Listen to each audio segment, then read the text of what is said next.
Muito boa tarde, está começando o programa Reinaldo Azevedo, aqui no canal do Metrópolis, no YouTube, sempre trazendo para você as principais análises políticas que esse país exige, porque a política desse país não é fácil. Eu me chamo Rafael Campos, te convido todo dia, claro, a se inscrever aqui no canal para tentar entender um pouco dessa política. Reinaldo Azevedo, muito boa tarde. Estava comentando aqui com você, né? O pessoal gosta tanto das suas análises políticas que até ontem a gente conseguiu manter a audiência mesmo com aquele jogo da Argentina, que no fim das contas teve ali uma coisa ali com o Egito, né? Foi. Gosta de nós. Que bom, né? Que bom, fico feliz. E a gente, enfim, aqui até comemorou, né, os 2-0 para o Egito naquela hora. E depois houve ali, né, a inversão.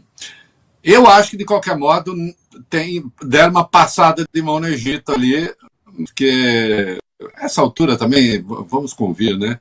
Muitas razões para confiar na FIFA. Quem tem mais razões para confiar na FIFA é o Trump. Embora tenha sido inútil, né? O Trump me fez torcer para os belgas, né? Eu ignorei todas as minhas restrições ao modo como a Bélgica exerceu seu colonialismo. Torci, pelo menos isso, né, Rafael? Às vezes esse resultado. Às vezes é o que nos resta, mas é isso. A Copa do Mundo ela traz esses momentos. A gente vai seguir acompanhando a Copa e também a política brasileira. Pode como a gente brincou com o Belchior ontem. Não deixa nada de fora. Como a gente adaptou o Belchior ontem, o ressentimento, um pouquinho, pode ser uma arma quente. Pouquinho, porque muito também não, porque ressentimento, como veneno, é algo que você bebe esperando que o outro morra, né? Então é melhor não. Bora começar então o nosso programa, Reinaldo, porque na tua coluna aqui do Metrópolis, você trouxe um artigo aí com o título Flávio não atacou as tarifas. Palavras fazem sentido e ele as defendeu. O objetivo dessa ida do Flávio aos Estados Unidos e dessa intervenção na audiência do escritório do representante comercial dos Estados Unidos era posar de defensor dos interesses nacionais. Então você acha que ele não alcançou esse objetivo? Não alcançou, né? Porque, primeiro, como eu disse, as palavras fazem sentido. E aí, então, a gente precisa tentar para as coisas que ele disse, para a natureza da intervenção dele. Eu até fiz um comentário hoje de manhã na rádio, na TV, e eu observei o seguinte, Rafael. Nós vivemos, a era das redes sociais é um pouco a era do presente eterno, né? Então, a diferença da imprensa, como eu a vivi, né, nos meus 64 aninhos, né, durante um bom tempo, eu não estou nem falando, ai, como era bom nem ruim, estou só fazendo padrões de comportamento, enfim, do telespectador, do eleitorado pré-rede social. As pessoas diziam coisas, essas coisas tinham peso, demoravam pelo menos 24 horas para fazer efeito, e a partir daí, então, elas tinham de tentar se explicar, eram elas a se explicar, tinha o filtro da imprensa, enfim.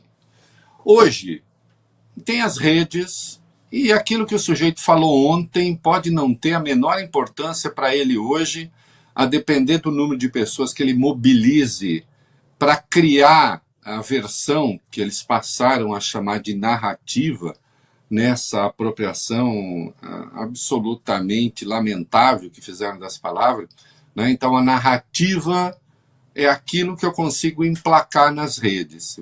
A gente vive ouvindo coisas como tem de mudar a narrativa.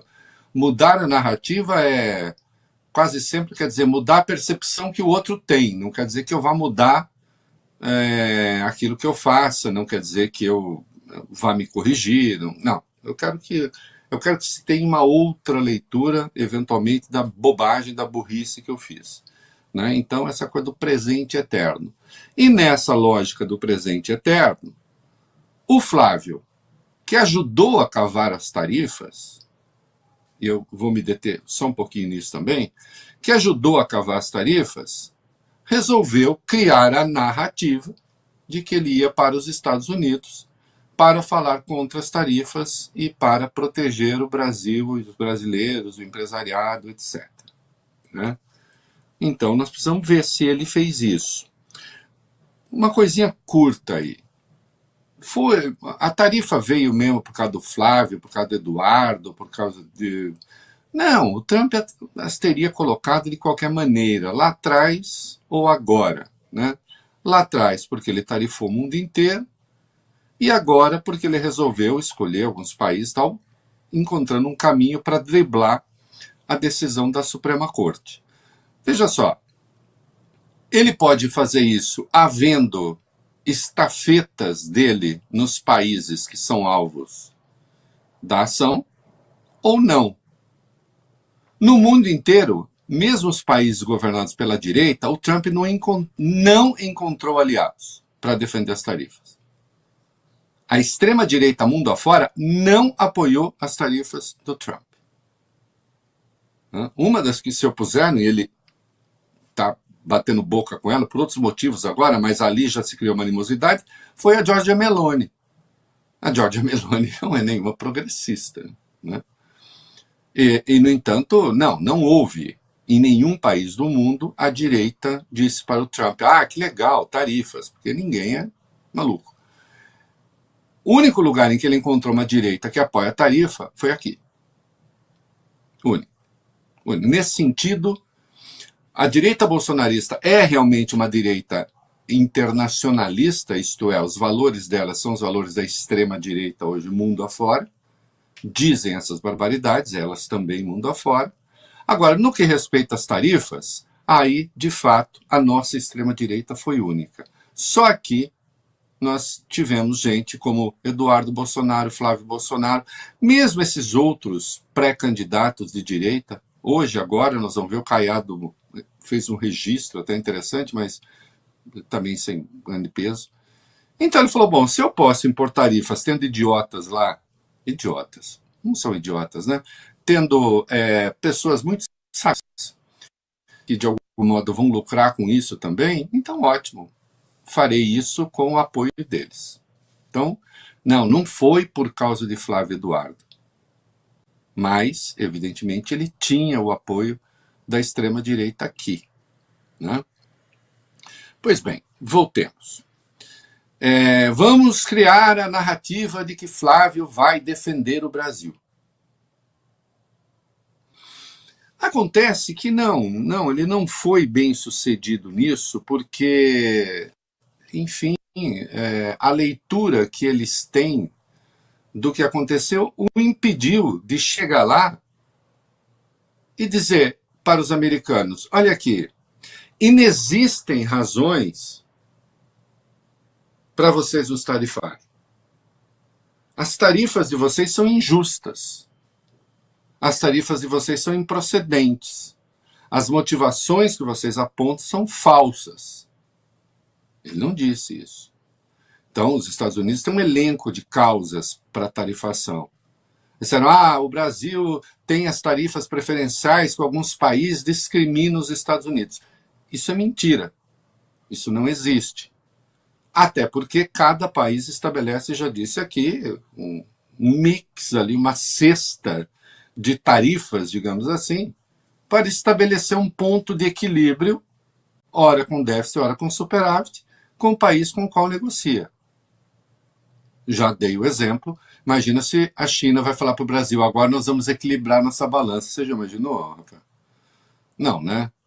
Não, porque a China precisa daquilo que o Brasil produz. Para a economia dela é importante importar a quantidade que ela importa do Brasil, né? E, portanto, você vai estabelecendo tarifas aqui e ali, enfim, coisas que chegam a um ponto do equilíbrio possível. Então, essa argumentação é falsa. O Flávio poderia ter dito isso. Ele não disse.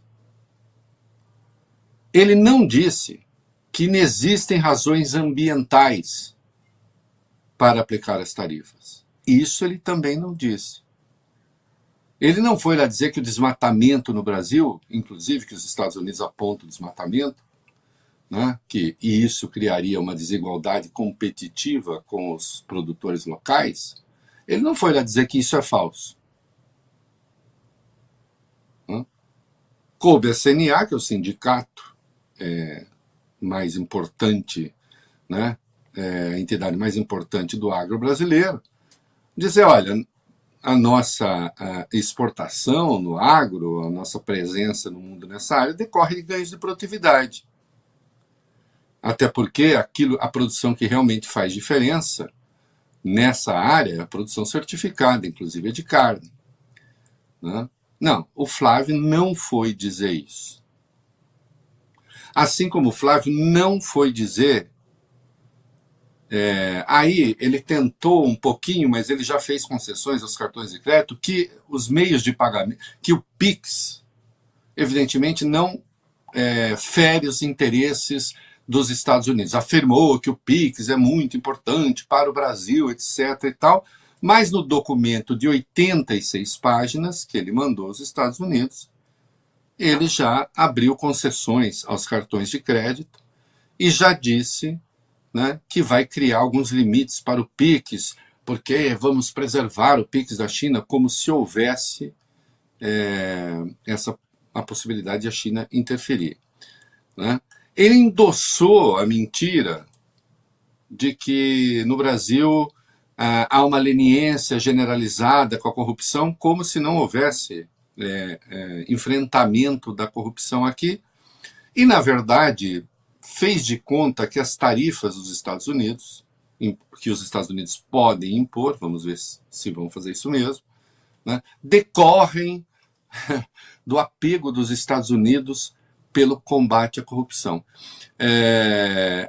O que é mentira também. E aí tem uma síntese. A intervenção dele de 5 minutos, um pouquinho mais, tem uma síntese, contra a qual até o Caiado reagiu. Aguardem as eleições. Aguardem as eleições, e aí então, se eu ganhar, as tarifas serão desnecessárias, porque eu farei, enfim, aquilo que vocês querem. No fim das contas, é isso. Então, a mensagem do Flávio é a mesmíssima mensagem contida na entrevista do Eduardo de um pouco mais de um mês. É a mesmíssima mensagem do documento de 86 páginas que ele mandou. E, portanto, trata-se de uma intervenção escancaradamente feita contra os interesses do povo brasileiro e do empresariado brasileiro. Né? Portanto, de oposição às tarifas, ali não há absolutamente nada. Durante uma boa parte, ontem da tarde, títulos da imprensa brasileira, vênia máxima aos colegas, dizendo: Flávio contesta as tarifas, Flávio faz a defesa. Não, ele não contestou as tarifas. Contestar as tarifas significa dizer: os motivos por vocês alegados não existem. Ele não disse isso. Ele condescendeu com todos os motivos alegados, atacou o governo Lula e o acusou de ser o responsável pela decisão dos Estados Unidos. Olha só. E pediu que os Estados Unidos tomem uma decisão de natureza política, não técnica, quando a contestação naquele órgão, no escritório do representante comercial dos Estados Unidos, deveria ter sido uma contestação de natureza técnica. E, portanto, quando ele politiza a intervenção dele, quando ele liga o processo eleitoral, em vez de mudar a narrativa, como eles pretendiam, eles reforçaram a narrativa.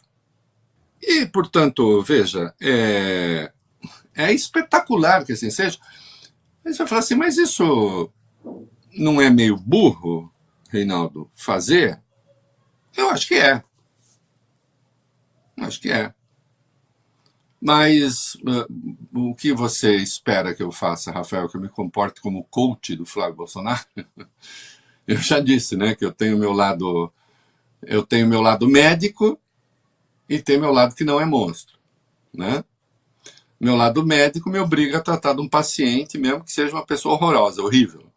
E, portanto, eu posso ver tecnicamente a escolha feita pelo Flávio e dizer que é uma escolha que tem tudo para ser contraproducente, que ele deveria ter dito outra coisa. Vai, tem o meu lado monstrinho, que não mata ninguém, mas que tem suas torcidas. Por outro lado, eu vibro que ele faça essas porcarias. Né? Porque a coisa é de tal sorte que eles nem mesmo conseguem disfarçar aquilo que eles pretendem. Porque se ele chegar lá e contesta as razões das tarifas, ele vai ficar parecendo anti-americano. Se ele chegar lá e contesta as razões das tarifas, a argumentação dele ficará igualzinha à argumentação oficial do Brasil, que é essa que eu acabo de esboçar aqui. Não há uma miserável razão técnica para isso. O que eles fazem é travestir protecionismo, né? É revestir as teses protecionistas de outras razões, razões laterais. Ou seja, os Estados Unidos não têm motivos, os Estados Unidos têm pretextos. Né? E o Flávio corrobora esses pretextos.